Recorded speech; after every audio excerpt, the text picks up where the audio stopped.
C'est l'heure du coup de feu dans la cuisine de cette nouvelle brasserie, le Saint-Jean, dont le nouveau concept ne manque pas d'originalité.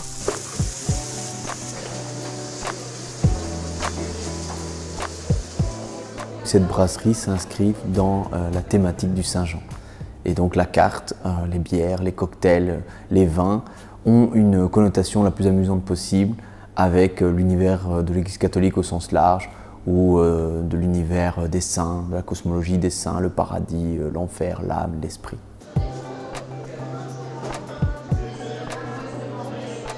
Quand j'ai fait mes recherches pour trouver des références avec les saints et des clins d'œil à l'Église catholique, je me suis dit c'est marrant qu'il y en ait tellement. Tellement de bières portent le nom d'un saint, la Saint Bernardus, ou le nom d'un ordre religieux comme la Carmélite. Et je me suis dit c'est quand même amusant que cette religion qui a baigné l'Europe pendant pendant 2000 ans on va dire, se soit effacée dans la pratique mais pas dans les références culturelles. Qu'est-ce qu'ils en pensent justement, vos clients? Alors la plupart s'en amusent, mais c'est quand même assez amusant de voir certains clients soit me poser des questions assez directes par rapport à l'Église catholique ou à mes convictions personnelles, ou s'identifier, de dire voilà, oh, c'est très chouette votre concept, mais moi je suis athée. Et donc voilà, je trouve ça très amusant parce que je trouve que ça permet de créer une discussion autour de quelque chose dont on a tous entendu parler, mais qui passe peut-être dans une certaine forme d'oubli. Alors moi j'ai baigné dans une éducation chrétienne vraiment familiale, donc on allait à la messe le dimanche, on fréquentait des communautés religieuses.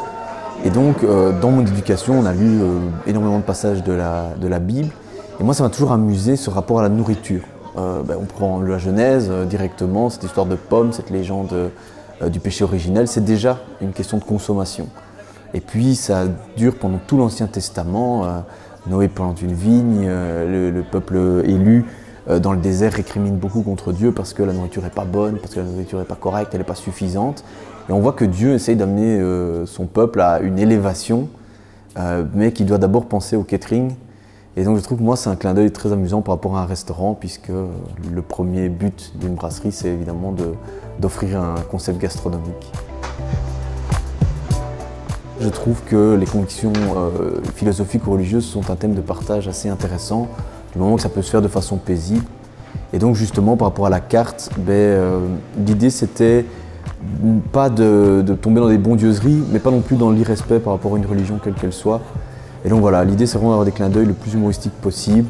Par exemple pour citer une des bières, il y a la Papesse qui est de la brasserie Mille Vertus qui joue aussi sur cette thématique catholique, je veux dire au sens large, mais que je trouve amusante parce que voilà, c'est un débat connu même de non-chrétiens, qu'il n'y a pas de femme pape, que c'est un poste réservé aux hommes et même de façon cléricale c'est assez réservé aux hommes.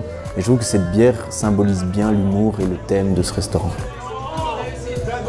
Pour le patron, il pipe.